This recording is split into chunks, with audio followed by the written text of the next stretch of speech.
আসসালামু আলাইকুম ভিউয়ার্স, কেমন আছেন সবাই?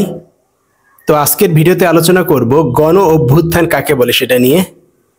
তো গণ অভ্যুত্থান শব্দটার সাথে আপনারা হয়তো সবাই পরিচিত। গণ অভ্যুত্থান শব্দটি দুইটি শব্দের সমন্বয়ে গঠিত, একটা হচ্ছে গণ আর একটা হচ্ছে অভ্যুত্থান।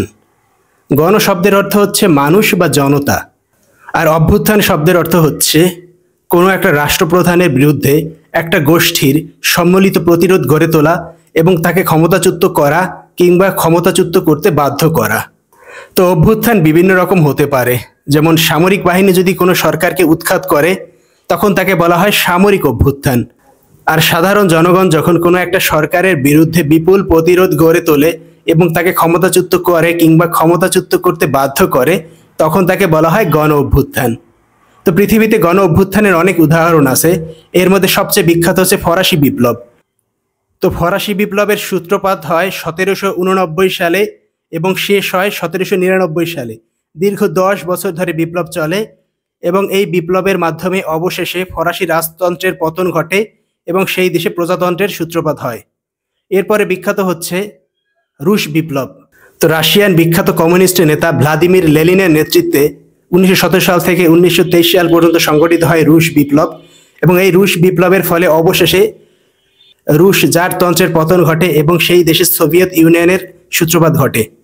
তো বাংলাদেশের ইতিহাসেও গণ অভ্যুত্থানের অনেক উদাহরণ আমরা দেখতে পাই।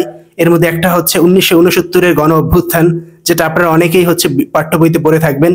এছাড়া স্বাধীন বাংলাদেশে 1990 সালে স্বৈরশাসক এরশাদের বিরুদ্ধে ছাত্র জনতা এবং অনেক অন্যান্য রাজনৈতিক দল যে বিপুল প্রতিরোধ গড়ে তোলে সেটাও একটা বিখ্যাত গণ অভ্যুত্থান হিসেবে পরিচিত।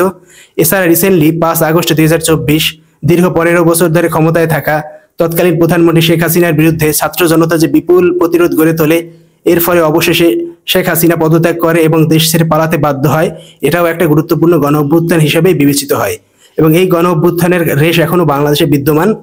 তো আশা করি এই গণ অভ্যুত্থানের ফলে বাংলাদেশে শুধু নেতারই পরিবর্তন হয়নি, সাথে সাথে নীতিরও পরিবর্তন হবে, এই দোয়া রইল। এবং বাংলাদেশ যেন একটা সুখী, সমৃদ্ধশীল এবং দুর্নীতিমুক্ত একটা দেশ হিসেবে বিশ্বের মানচিত্রে জায়গা করে নিতে পারে, সেই আকাঙ্ক্ষা ব্যক্ত করতেই পারি আমরা। তো আজকের ভিডিও এই পর্যন্তই। সবাই ভালো থাকবেন, আবার দেখা হবে নতুন কোনো ভিডিও নিয়ে।